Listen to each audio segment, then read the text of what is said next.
Yolda da evimiz oralı sözüm.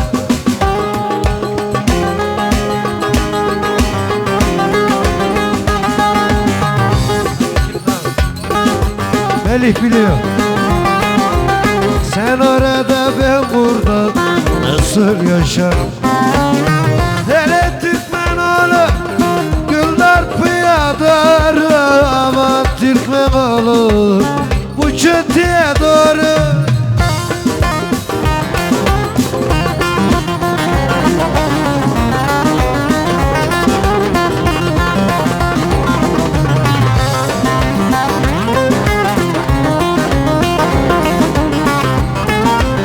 Gidiyorum gidemiyorum, az doldur içemiyorum. Gidiyorum gidemiyorum, az doldur içemiyorum.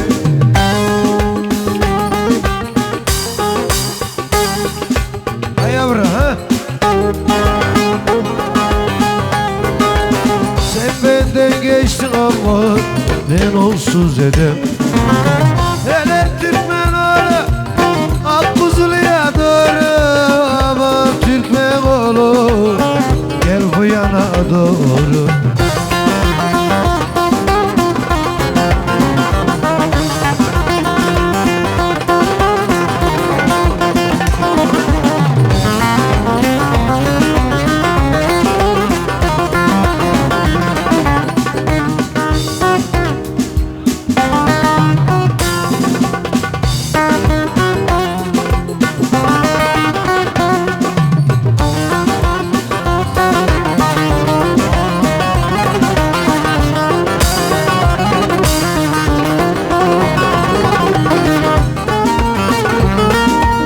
Harmana kuyu kazdım, harmana kuyu kazdım. Hem okudum hem yazdım.